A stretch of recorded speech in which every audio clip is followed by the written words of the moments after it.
আলহামদুলিল্লাহ বৃষ্টি নামেনি। এবার প্রধান আলোচক আতিক হেলাল তার আলোচনা করুন সংক্ষিপ্ত।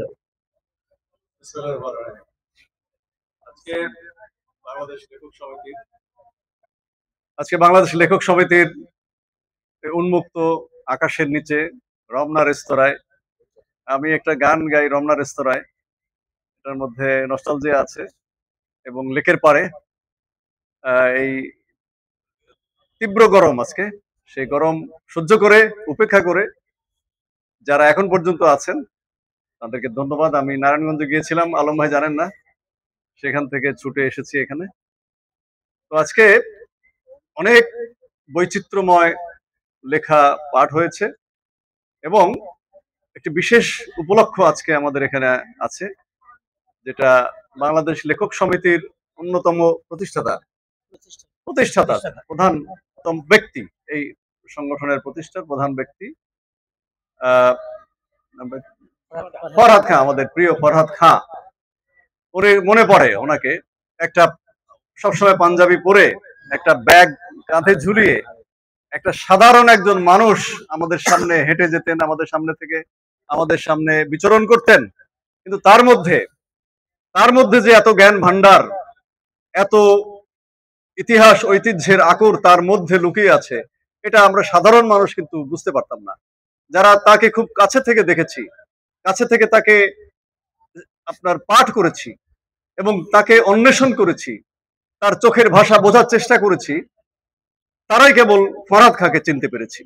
তিনি একটা আপনার এটাকে বলবো যে আপনার জ্ঞানের সাগর, এবং সবসময় বাংলাদেশকে তিনি বুকে ধারণ করতেন এবং নরম মিতভাষী বাক সংযমী একজন ব্যক্তি ছিলেন। তার কন্যা আইরিন খান ইটালিতে থাকেন, তিনি আমাদের সাথে কথা বলেছেন এই অনুষ্ঠানে ভিডিও কলের মাধ্যমে। তিনি কান্নায় ভেঙে পড়েছেন যে বাংলাদেশের পরিবারগুলোতে এই ধরনের অবস্থা এখনো বিরাজমান। টাকা সম্পত্তির লোভ মানুষকে অন্ধ এবং পৈশাচিক রূপে নিয়ে যায়, সেটা ফরহাদ খাঁকে হত্যার মধ্য দিয়ে আরেকবার প্রমাণিত হয়েছে যে তারই নিকটাত্মীয় সবসময় কোলে পিঠে করে লালন পালন করেছেন এবং তাদেরকে ভরণ পোষণ করেছেন, খাইয়েছেন, ঘুম পাড়িয়েছেন, সেই পুত্রবৎ সন্তানের সমতুল্য তারা ফরহাদ খাঁকে হত্যা করেছে, এটা আইনগতভাবে প্রমাণিত হয়েছিল। তাদের মৃত্যুদণ্ড দেওয়া হয়েছিল আদালত কর্তৃক, বিচারিক আদালত মৃত্যুদণ্ডে দণ্ডিত করেছিল।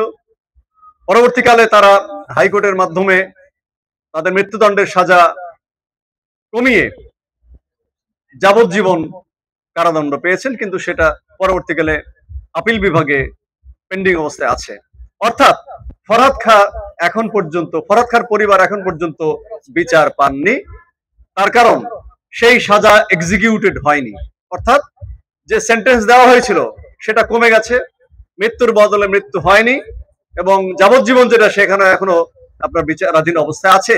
কবে ফরহাদ খাঁর এই কন্যার মনে শান্তি ফিরে আসবে এটা আমরা জানি না।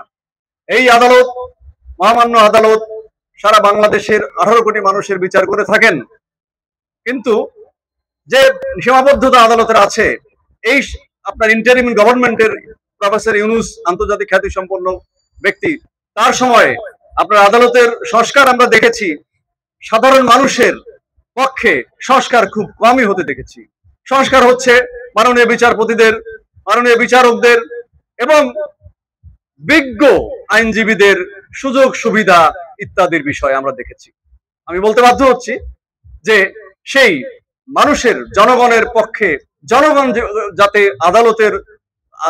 আদালতের বারান্দায় গিয়ে শান্তিতে হাঁটতে পারে, চলতে পারে এবং সুবিচারটা পায়, দ্রুত পায়, সেই সংস্কার আমরা মাননীয় প্রধান বিচারপতি সৈয়দ রেফাত আহমেদের কাছ থেকে আশা করি। উনি একজন সত্যিকার অর্থে একটা ঐতিহ্যবাহী পরিবারের সন্তান। সৈয়দ ইশতিয়াক আহমেদ তার বাবা এবং তার নানাও ছিলেন একজন বিখ্যাত ব্যক্তি।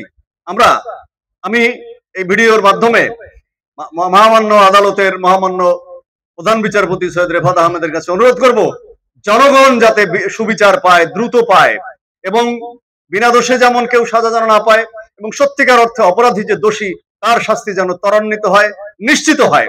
আমি ডক্টর সৈয়দ রেফাত আহমেদের কাছে, মাননীয় প্রধান বিচারপতির কাছে আবেদন জানাচ্ছি। আজকে কারণ আছে তার, কারণ ফরহাদ খাঁ এমন একজন ব্যক্তি, তিনি কিভাবে এরকম হত্যাকাণ্ডের শিকার হতে পারেন। এই ধরনের ঘটনা যেন আমাদের বাংলাদেশে, আমাদের সমাজে, আমাদের পরিবারে কোনোদিন না ঘটে, সেই দুষ্কৃত, সেই দুষ্কর্মের মূলোৎপাটন করার জন্য আমি আহ্বান জানাচ্ছি আদালতের প্রতি। আজকের অনুষ্ঠানের প্রধান অতিথি সাংবাদিক কবি ছড়াকার আলম হোসেন একটা প্রস্তাব দিয়েছেন যে ছড়ার যে শানিত আন্দোলন, এখানে শাহিন সালমান আছে, যে এই যুগের একজন আপনার তীক্ষ্ণ ছড়াকার শাহিন সালমান নাম আমি বিশেষভাবে বলতে চাই। আব্দুল হক ভাই আছে না, নুরুল হক ভাই আছেন, তার প্রশংসা করা হয়েছে আজকে, আলম ভাই তার প্রশংসা করেছেন। এবং ছড়ার যে শানিত একটা আন্দোলন, যে কবিতা যেগুলোকে আমরা বলি সেগুলো ঝুলে পড়ছে দিন দিন, কবিতার পাঠক কমে যাচ্ছে, বই মেলায় সবচেয়ে বেশি বের হয় হচ্ছে কবিতার বই, এবং সবচেয়ে কম বিক্রি হয় কবিতার বই, এবং সবচেয়ে কম পঠিত হয় কবিতার বই। বড়ই লজ্জার বিষয়। এবং অন্যান্য বইও অনেক খরচ করে, কষ্ট করে বই বের করেন আমাদের রানা জামান ভাই, আপনারা জানেন, উনি উদার হস্তে সেই বইগুলো আমাদেরকে উপহার দিয়ে থাকেন। এর ভেতরে কিন্তু একটা ক্লেদ, একটা ক্লেশ, একটা দুঃখ বোধ কিন্তু আছে আমাদের। এই রানা ভাই হাসতে হাসতে বইগুলো দেন, এর মধ্যে থেকে আমাদের কিছু শেখার আছে। কিন্তু এই বইগুলো কেন তিনি দেন, কেন তিনি দিচ্ছেন, কেন বাসায় পড়ে আছে, এই বিষয়গুলো আমাদের ভাবার সময় এসেছে। আমরা পারি পাঠক সৃষ্টি করতে। আমিও নীলক্ষেতে, আমি সাজান ভাই গিয়েছিলাম, আমি বই কিনে নিয়ে এসেছি। এতে হয় কি, ইতিহাসের বই আমি কিনেছি, আপনারাও বই কিনবেন, কেনার মধ্য দিয়ে যে টাকা দিয়ে কিনেছি যখন একটু পড়ি, এই পাঠ্যাভ্যাসটা রানা জামান ভাইয়ের বইয়ের উপরে গিয়ে পড়বে, বা আমার বইয়ের উপরে গিয়ে পড়বে। এইটা আমি চাচ্ছি। আপনারা প্রতি মাসে আপনাদের উপার্জন থেকে একটা বই কিন, যে কোনো বই, আমি বলছি না ওনার বই আমার বই, ওই বইটা কিনলে যে পাঠ্যাভ্যাস করে উঠবে সেটা সবার কাজে লাগবে, সবার জন্য ইতিবাচক বার্তা বই আনবে।